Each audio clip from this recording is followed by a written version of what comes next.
પહેલા જ કોંગ્રેસને મોટો ઝાટકો લાગી શકે છે। આજે કોંગ્રેસના એક ધારાસભ્યનું રાજીનામું આપે તેવી શક્યતાઓ છે। આ સાથે જ કોંગ્રેસના એક ધારાસભ્ય ભાજપમાં જોડાય તેવી શક્યતાઓ છે। મધ્ય ગુજરાતના ધારાસભ્ય આપી શકે છે રાજીનામું। એક ધારાસભ્ય આજે અધ્યક્ષને રાજીનામું સોંપી શકે છે। મહત્વના સમાચાર, લોકસભાની ચૂંટણી પહેલા કોંગ્રેસને મોટો ઝટકો લાગી શકે છે, કારણ કે આજે કોંગ્રેસના એક ધારાસભ્ય રાજીનામું આપે તેવી પૂરેપૂરી શક્યતાઓ જોવાઈ રહી છે।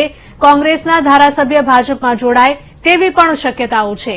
તો મધ્ય ગુજરાતના એક ધારાસભ્ય આપી શકે છે રાજીનામું। એક ધારાસભ્ય આજે અધ્યક્ષને રાજીનામું સોંપી શકે છે।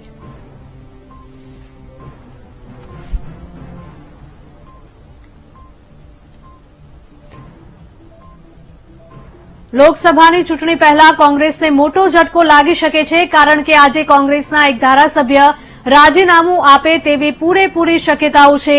કોંગ્રેસના એક ધારાસભ્ય ભાજપમાં જોડાય તેવી શક્યતાઓ જોવાઈ રહી છે, ત્યારે મધ્ય ગુજરાતના ધારાસભ્ય રાજીનામું આપે તેવી માહિતી મળી રહી છે। એક ધારાસભ્ય આજે અધ્યક્ષને રાજીનામું સોંપી શકે છે। તો લોકસભાની ચૂંટણી જેમ જેમ નજીક આવી રહી છે તેમ તેમ બદલાવો સામે આવી રહ્યા છે। લોકસભાની ચૂંટણી પહેલા જ કોંગ્રેસને મોટો ઝટકો લાગી શકે છે। આજે કોંગ્રેસના એક ધારાસભ્ય રાજીનામું આપે તેવી શક્યતાઓ છે। કોંગ્રેસના એક ધારાસભ્ય ભાજપમાં જોડાય તેવી પણ શક્યતાઓ રહેલી છે। તો મધ્ય ગુજરાતના ધારાસભ્ય રાજીનામું આપી શકે છે તેવી સૂત્રો પાસેથી માહિતી હાલમાં મળી રહી છે। એક ધારાસભ્ય આજે અધ્યક્ષને રાજીનામું સોંપી શકે છે। લોકસભાની ચૂંટણી પહેલા જ હલચલ જોવા મળી રહી છે। ચૂંટણી પહેલા જ કોંગ્રેસને વધુ એક ઝટકો લાગી શકે છે, કારણ કે કોંગ્રેસના એક ધારાસભ્ય આજે રાજીનામું આપે તેવી શક્યતા છે। કોંગ્રેસના એક ધારાસભ્ય ભાજપમાં પણ જોડાય તેવી શક્યતાઓ છે। મધ્ય ગુજરાતના ધારાસભ્ય રાજીનામું આપી શકે છે। તો ધારાસભ્ય આજે અધ્યક્ષને રાજીનામું સોંપે તેવી પૂરેપૂરી શક્યતાઓ છે। લોકસભાની ચૂંટણી નજીક આવી રહી છે તેમ તેમ બદલાવ પણ જોઈ શકાય છે। પહેલા કોંગ્રેસને ઝટકો લાગી શકે છે, કારણ કે આજે કોંગ્રેસના એક ધારાસભ્ય રાજીનામું આપે તેવી શક્યતા છે।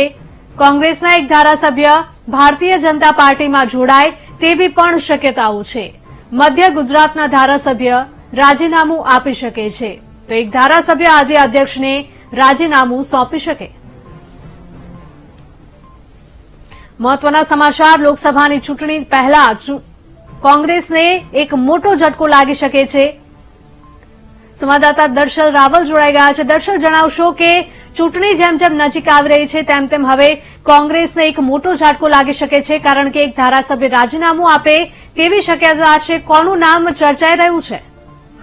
હિરલ, જયારે જયારે ચૂંટણી આવે ત્યારે જોડો અને તોડોની નીતિ ઉપર રાજકીય પાર્ટીઓ કામ કરતી હોય છે, અને તેમાં પણ ખાસ કરીને જયારે ચૂંટણી નજીક હોય ત્યારે ધારાસભ્યો હોય તેઓ પાર્ટી બદલતા હોય છે। અને અત્યારે જે પ્રકારની સૂત્રો પાસેથી માહિતી મળી રહી છે તે પ્રકારે મધ્ય ગુજરાતના એક ધારાસભ્ય છે તે કોંગ્રેસ છોડીને ભાજપમાં જાય તેવી સૂત્રો પાસેથી માહિતી મળી રહી છે। ચોક્કસ નામ સામે નથી આવ્યું, થોડાક દિવસોમાં નામ સામે આવી શકે છે, પરંતુ હાલ આ સૂત્રો પાસેથી માહિતી મળી રહી છે એટલે કે કોંગ્રેસની અંદર ભંગાણ પડશે, જ્યારે ભાજપની અંદર જે છે જે ધારાસભ્ય જોડાવાના છે, એટલે કે પાર્ટી ભાજપ જે છે તે વધુ મજબૂત અહીંયા બનતી જશે। અને આપણે છેલ્લા કેટલાક દિવસોથી જોતા આવ્યા છે કે આ પ્રકારની હિલચાલો ચાલતી રહી છે, અને હજુ પણ જેમ જેમ ચૂંટણી નજીક આવી રહી છે તેમ તેમ આ પ્રકારના સિલસિલાઓ જોવા મળી શકે છે।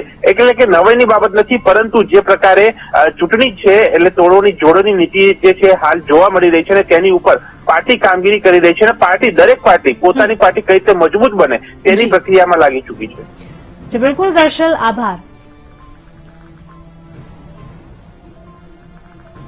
સમાચારો